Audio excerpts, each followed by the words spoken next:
Him, as always, like anytime these OGs can come in, Brandon is creating champions down in Atlanta. All his guys are just tearing it up down there. So it's an honor for him to be here. A dear friend, awesome father, husband, decorated police retiree. So anytime this man's in the house. Sir, could you please? What's up, handsome? How you feeling? It's good to see you, brother. Oh my God, I cannot believe this. Did you guys orchestrate this? Whose birthday is it? Dude, I didn't know you were here. Yeah, I use boards. All right, everybody come on in. Parakeet. Come on in. It's a parakeet. Something about We're going to look at it where we have an opponent who's standing and we want to bring him to the ground. And we're going to look at basically three levels of space that we want to create and what we do with those three levels of space. So depending on what level of space we have, we use a specific tool. But it's going to allow us to wrestle up, either into the legs, or we scissor and come up. What are you doing? Okay? So my opponent will be standing in front of me. And what I'll do is, I'll usually typically manage the distance. I never overextend my leg. Because if I overextend my leg, of course, what's going to happen? I have no space, no movement. So what I usually do is, I post. What I'm going to look to do is cut behind the knee. When I cut behind the knee, I'm going to pull my butt to the inside and force an outside De La Riva hook. No gi. De La Riva hook, you cannot allow your knee to be turned out. If the knee's turned out, the person will free the hook. So what I do is I turn the knee in and I bring my partner forward, just enough where I could feel almost a little space underneath their heel. So depending on what space I have, if my partner is directly above me, I will pull my knee and I'll elevate my partner. I'll post underneath my partner's arm. I'm not going to push. I'm just going to frame. Do not push. Just frame. I'm not going to swim to Ashi like this. This is an easy way for a guy to post, free his foot, and then stand up. What I'm going to do is I'm going to go shallow with an inside frame. So that if he tries to come into me or they try to come into you, you have your foot to post. From here, all I'm gonna do is frame, scissor your legs, and come up.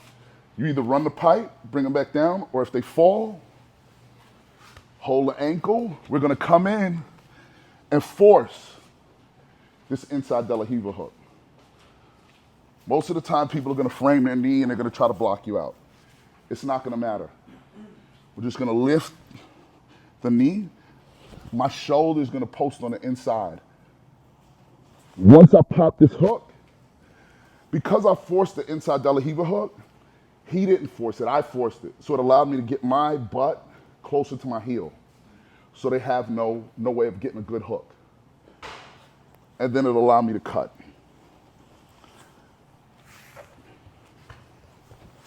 I manage my distance. Cup. Pull yourself. Don't try to pull them.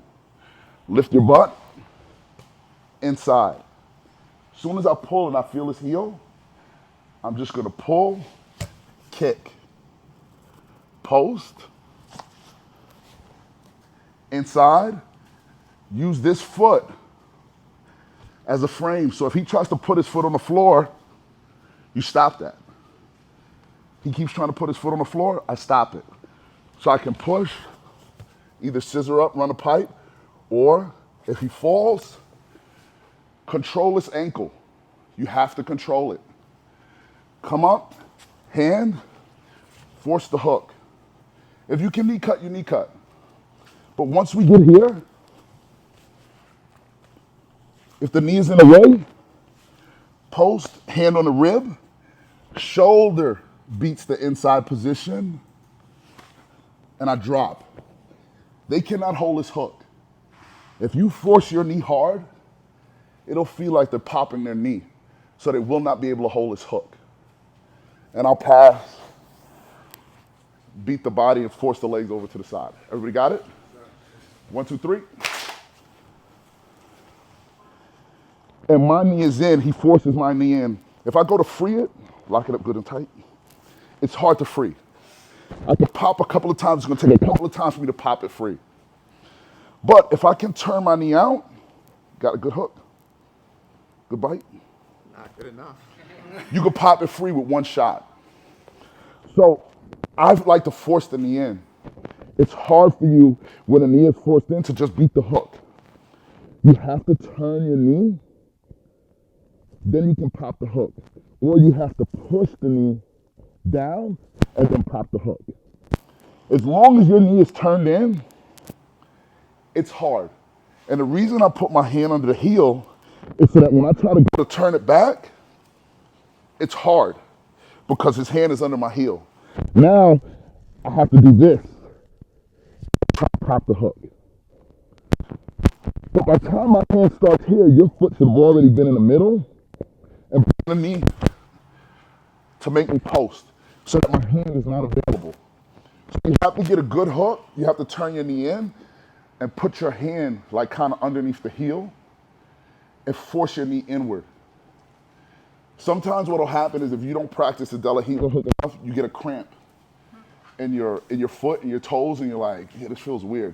That's because you're not used to that flexion in your foot. Okay, so when I put my De La Riva hook, I always turn my knee in and I bring my foot forward just enough so that when he goes to pop the hook, pop it. It's hard. All right? I always turn my knee in and I hold. Pop it back. That hook is stuck in there. He has to put his heel down, turn his knee, okay? But even if he put his heel down, he can't just pop it. He has to force my knee down in order to pop it. So that's why you have to take advantage of that. Pull your knees to you and just kick it. But bring your knees to you. Don't try to kick them here, it's not gonna work. So I bring my knees to me. As soon as I feel his head, where my sternum is, and I can kind of see his head is past my waist, I can't kick him when his head is down below my waist. I have to bring him forward just enough. Okay, now I feel, okay, I got him. That's all I'm doing, I'm framing. Don't go directly to Ashi. Go to shallow. So that this way, if he tries to put his foot to the ground, he can't. If he can get his foot to the ground, we're gonna have problems. So I keep him away just enough to where if I could scissor, come up, wrestle up, control the ankle, whatever you want to do. All right? Everybody got it? So make a good De La Riva hook. Any questions? All right? Inside De La Riva hook and outside De La Riva hook require certain things. What do I mean by that? I force what we call an inside De La Riva hook, right? Which is my opponent is on one knee. This is an inside De La Riva hook. In order to have a good inside De La Riva hook, this is not a good inside De La Riva hook. This is just a hook. Inside De La Riva requires my elbow to be underneath my knee. If it is not underneath my knee, he could just knee cut.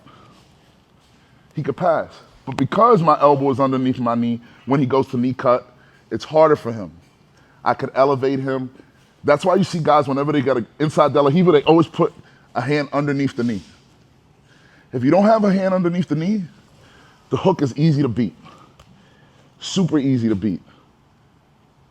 So if you're the person that's coming up on top, you understand, and you force the De La Riva hook, you never want to allow your opponent to get their hand underneath their knee. You just stop it. You stop it right here. You go, okay, you can knee cut here. You'll notice most of you, if you try to hold this and try to knee cut, you'll feel like your foot is being brought to your knee. When he goes to knee cut, if I try to hold it, it literally torques your foot up in this direction. You can't hold it. So whenever you force the inside De La Riva, if you force it, meaning you force yourself into that inside De La Riva position, never allow your opponent to get their elbow underneath the leg. If they get it underneath the leg, you're gonna have a hard time when you try to cut They're gonna have space. What you're supposed to do when you have an inside de la riva hook, you wanna beat the inside position, you wanna get chest to chest. That's why you always see guys with a hand underneath and another hand framing and trying to elevate and get a person to fall all over the place. All right, so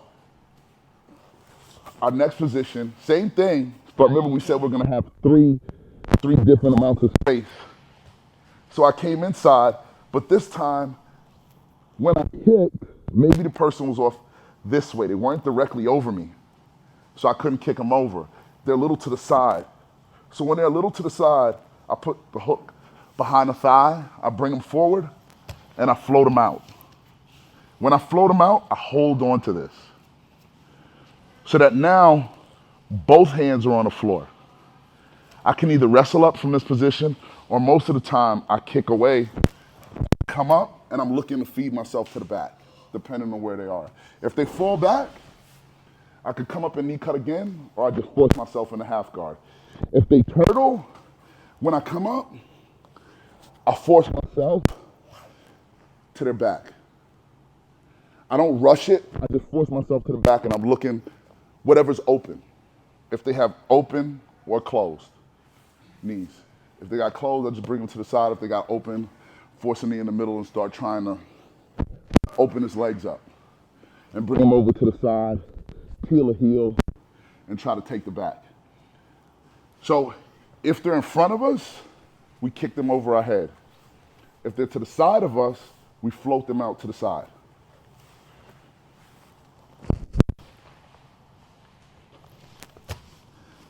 I always turn this heel. Everybody's always gonna wanna look to put their foot back on the floor. Don't push, just frame. A lot of you try to push them and keep them away. No, let them come in. You just frame. As long as he can't get his foot to the floor, who cares? You understand? I force it, push them up, either wrestle up again. So either they go over my head and I scissor and come up, or I force them to the side. But that leg now goes not between their legs, but behind their thigh and behind their knee. Everybody got it? 1, 2, 3. And I'm like this, and I force his hands to the ground. How do you think Eric is gonna get out? So how would you go? Get out. Push the heel, he's gonna separate the heel, and he's gonna come up. I don't put my foot here, especially no-gi. This is a problem. You're gonna be like, oh shit, now he's controlling my foot, he's out. So whenever I bring him down, I switch it and I put it inside. So whenever he tries to strip it, I'll use my other knee sometimes to block it, or my shin to block the foot whenever he tries to strip it, so I could push. I'm not gonna push until I'm ready to get up. I push, this foot is free. Now I start to scissor and get up. I scissor and I get up, and I start to either run the pipe or, like I said, take the back. Don't put the foot on the hip. If you put the foot on the hip, he's gonna strip it, he's gonna stand up, and then you're gonna be like, oh shit, he's free. And he's gonna back step on you, and you're gonna be like, damn, he's in mount. And you're gonna be like, that was quick. You know what I'm saying? You wound up in mount, and you like, but I was in a good position. But you're in a good position, but he's able to use his foot, his hand to strip that hook. So that's why I put it on the inside, so it's harder for him to strip. And I'll use my shin sometimes to cover the heel, so it makes it a little bit harder. All right, everybody got it? 1, 2, 3.